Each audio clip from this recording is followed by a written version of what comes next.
नमस्कार अमरावती। अमरावतीत गाडगेनगर येथील निलंबित खुफिया पोलीस अशोक वाटाणे यांच्या प्रकरणाने आता नवीन वळण घेतले आहे। भीम ब्रिगेड संघटना आक्रमक झाली असून वाटाणे यांना तात्काळ सेवेत पुन्हा घ्यावे अशी मागणीही करण्यात आली आहे।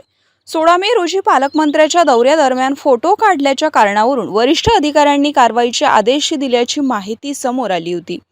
शिस्तभंग आणि पोलीस गणवेशात नसल्याचा ठपका ठेवत अशोक वाटाणे यांना निलंबित करण्यात आल्याचे सांगितले जात आहे।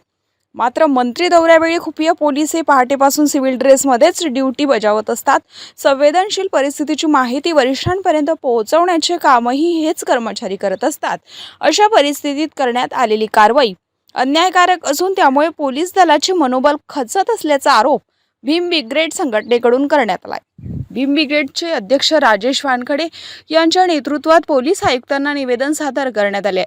निलंबनाची कारवाई तात्काळ मागे घेऊन अशोक वाटाणे यांना पुन्हा सेवेत सामावून घ्यावे अशी मागणी संघटनेने केली आहे।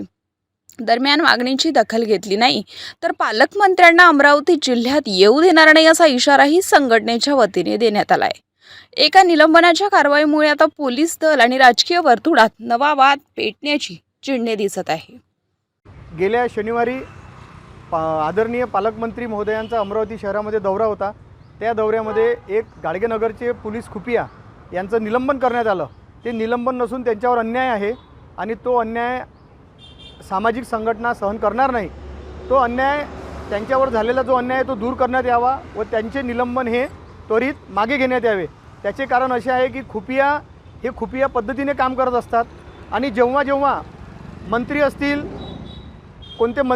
कोणते आमदार खासदार असतील यांचे जेव्हा दौरे राहतात, जेव्हा सकाळ यांचे दौरे असतात किंवा यांचं आगमन असतात शहरामध्ये, तेव्हा पोलीस कर्मचारी हा सकाळी 5 वाजतापासून ऊन वारा पाऊस न पाहता तसाच रात्रभर जोपर्यंत राजकीय मंत्री जात नाही, महोदय मंत्री जात नाही, तोपर्यंत रस्त्यावर तटोटट उभा असतो।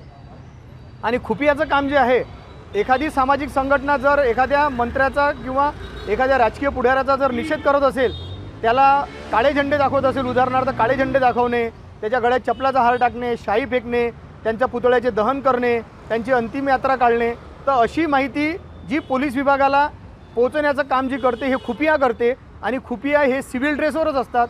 जर तो खुफिया सिव्हिल ड्रेसवर असून येऊन पूर्ण सामाजिक संघटनेच्या कार्यकर्त्यांची पदाधिकाऱ्यांच्या मदत येऊन त्यांच्या पोटातलं कसं काय असते ते जाणून घेतो आणि तीच माहिती गोळा करून पोलीस विभागाला देतो आणि पोलीस विभागाला देऊन त्यानंतर त्याच्यावर त्या ठिकाणी मोठा पोलीस बंदोबस्त तयार होते आणि ते ज्या ठिकाणी आंदोलन असतात, आंदोलनस्थळी त्या ठिकाणी QRT असेल, पोलीस उपायुक्त असतील, CP साहेब असतील किंवा पोलीस अधिकारी असतील, हे पोचतात।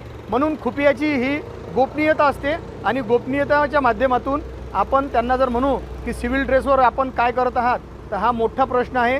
त्यामुळे जर मग असे असेल तर प्रत्येक पोलीस कर्मचाऱ्याला वर्दीत असले पाहिजे आणि वर्दीचा आदेश देण्यात असला पाहिजे, ड्रेसवर असला पाहिजे असा आदेश द्यावा पालकमंत्री साहेबांना। आणि आम्ही पालकमंत्री महोदयांना पण विनंती करतो की त्यांनी तात्काळ जे खुफिया पोलीस कर्मचाऱ्याचे जे निलंबन झाले ते मागे घेण्यात यावे। आणि त्याच माध्यमातून भीम ब्रिगेड महाराष्ट्र संघटनेच्या वतीने आम्ही पोलीस आयुक्त यांनासुद्धा विनंती करतो आहे की त्याच्यात दोघांचा आम्ही संगनमत त्यात आम्ही काही बोलू शकत नाही। मात्र ते कशामुळे झालं, एक छायाचित्र काढून जर त्यांच्यावर जर निलंबन करत असेल तर हा त्यांच्यावर अन्याय आहे।